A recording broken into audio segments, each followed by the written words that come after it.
Timeline, 5000 ans d'histoire, Richard Fremder.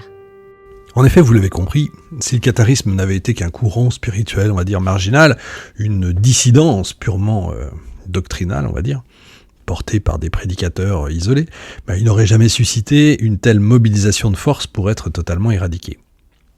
Ce qui fait du catharisme un problème majeur pour l'Église romaine, c'est pas seulement sa théologie, mais son enracinement social profond et sa capacité à structurer durablement une communauté de croyants. En gros, pardon, je vais être d'une vulgarité sans nom, mais il leur pique des électeurs, si vous voulez. Contrairement, et donc de l'argent. Contrairement à l'image d'une secte fermée qui serait coupée du monde, le catharisme se déploie au cœur même de la société méridionale. Il n'est pas du tout à la périphérie du tissu social, il y est vraiment inscrit pleinement. On le retrouve dans les villes comme dans les campagnes, parmi les artisans, les paysans, les notables urbains et jusque dans les lignages nobles. Cette implantation n'est ni diffuse ni archaïque. Elle obéit à une géographie précise, concentrée dans un espace qui correspond largement à l'Occitanie médiévale. Vous avez le Lauragais, l'Albigeois, le Pays toulousain, le Comté de Foix, le Carcassès et le Razès. Cette géographie, vous l'avez compris, n'est pas neutre du tout puisqu'elle correspond à des régions à forte densité humaine, de dynamisme économique, de traditions urbaines qui sont très anciennes puisque c'est la fameuse Novem Populani, c'est les 9 peuples qui étaient au moment de la conquête romaine. Vous avez, c'est la Provincia romaine, c'est là où vous aviez vraiment les premières routes, les premières villes en Gaule, les premières villes telles qu'on les appelle maintenant. On n'est pas dans un oppidum gaulois, mais vraiment des villes à la romaine ou à la grecque, pour Nice et Marseille. Donc vraiment, c'est l'endroit, c'est le cœur, en fait du royaume du futur grand royaume de France. C'est aussi l'endroit où le pouvoir comtal, ou vicomtal, s'exerce de manière plus souple qu'ailleurs, il faut le dire. Donc autant de conditions favorables à l'implantation d'une dissidence religieuse qui ne se contente pas évidemment de prêcher, mais qui propose une véritable alternative ecclésiale.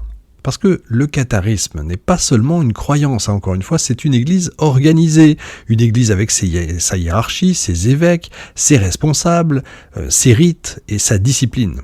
Donc on trouve des évêques cathares qui sont assistés de leurs diacres et de leurs fils majeurs selon un modèle largement calqué sur l'organisation de l'église catholique, mais allégé, épuré, débarrassé aussi de tout ce qui est apparat institutionnel et de la richesse matérielle, qui est l'un des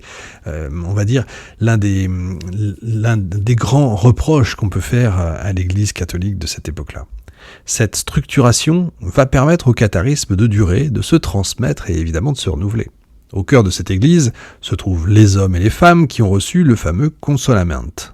Ce que l'historiographie appelle traditionnellement les parfaits, et les parfaites pour les femmes, ça vient pas d'eux, c'est les adversaires qui les appellent comme ça. Eux, ils se nomment plutôt les bons hommes, les bonnes dames ou bons chrétiens. Ils constituent en fait le clergé cathare. Leur vie est régie par une règle très stricte: abstinence alimentaire, continence sexuelle, refus du serment, rejet de la violence. Ils vivent pauvres, itinérants, hébergés par les croyants, travaillant de leurs mains quand c'est nécessaire. Ça pourrait, côté américain, beaucoup plus tard, on a les Mormons qui sont un peu dans ce style-là, mais attention, les Mormons ont plutôt tendance à vivre entre eux, alors que, au contraire, le catharisme a tendance à s'étendre. Mais le catharisme à ses seuls clercs, comme ça, ce serait encore une fois une erreur majeure. La force du mouvement réside dans la masse des croyants laïcs qui gravitent justement autour d'eux. Les hommes et les femmes qui ne vivent pas selon la règle ascétique, qui se marient, qui travaillent, qui possèdent des biens, mais qui reconnaissent aussi l'autorité spirituelle des bons chrétiens, les reçoivent, les protègent, les nourrissent, les cachent aussi. Ces croyants-là constituent le socle social du catharisme. Sans eux, l'église cathare ne pourrait ni subsister, ni se reproduire dans tous les sens du terme. Cette articulation entre un clergé rigoureux, ascétique, et une base laïque insérée elle aussi dans le monde est fondamentale.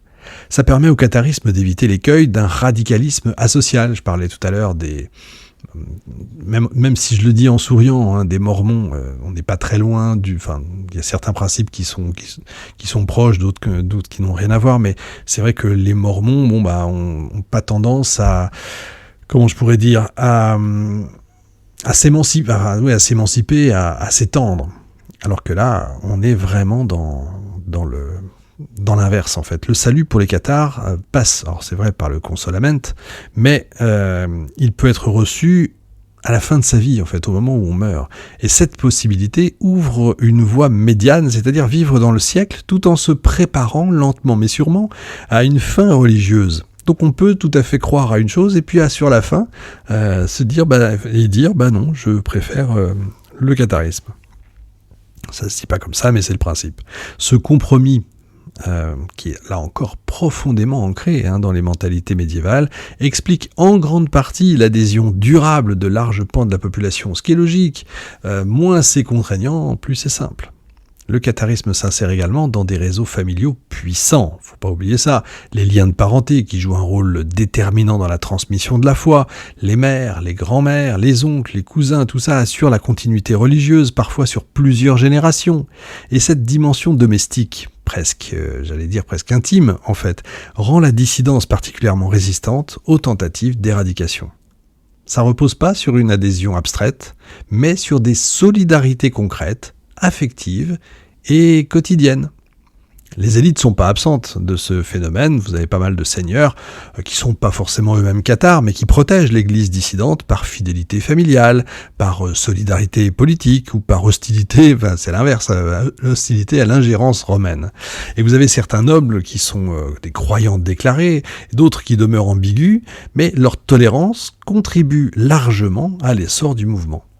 Cette protection seigneuriale, réelle mais souvent prudente, va être l'un des arguments majeurs utilisés par l'Église pour justifier la croisade, frapper les hérétiques, mais aussi frapper ceux qui les abritent. Et ce qui est en train de se dessiner, c'est une société cathare au sens plein du terme, une vraie société cathare. Pas une société séparée encore une fois, mais une société imbriquée dans la société globale, qui partage les mêmes structures économiques, les mêmes cadres juridiques, les mêmes formes de sociabilité. C'est pas donc une contre-société, ils sont pas entre eux, mais c'est une contre-église au sein de la société. Et c'est justement cette imbrication qui rend toute répression extrêmement délicate, c'est pas marqué dessus.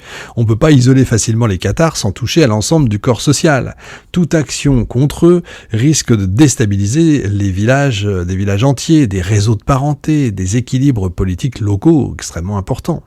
Donc tant que l'Église romaine cherche à agir par la prédication et la réforme, elle se heurte justement à cette réalité. Le catharisme est trop profondément enraciné pour être déraciné sans violence. De fait, à la fin du XIIe siècle, le problème n'est plus seulement doctrinal, il devient carrément structurel. Une église concurrente est en train de fonctionner, elle recrute, elle administre les sacrements, elle encadre les consciences sur un territoire où l'autorité romaine est contestée, ou même affaiblie.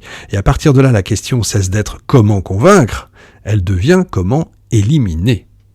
C'est ce basculement dont je vais parler dans un instant, en m'arrêtant sur le rôle central d'un pape, Innocent III, et sur l'échec des dernières tentatives pacifiques avant le recours à la croisade.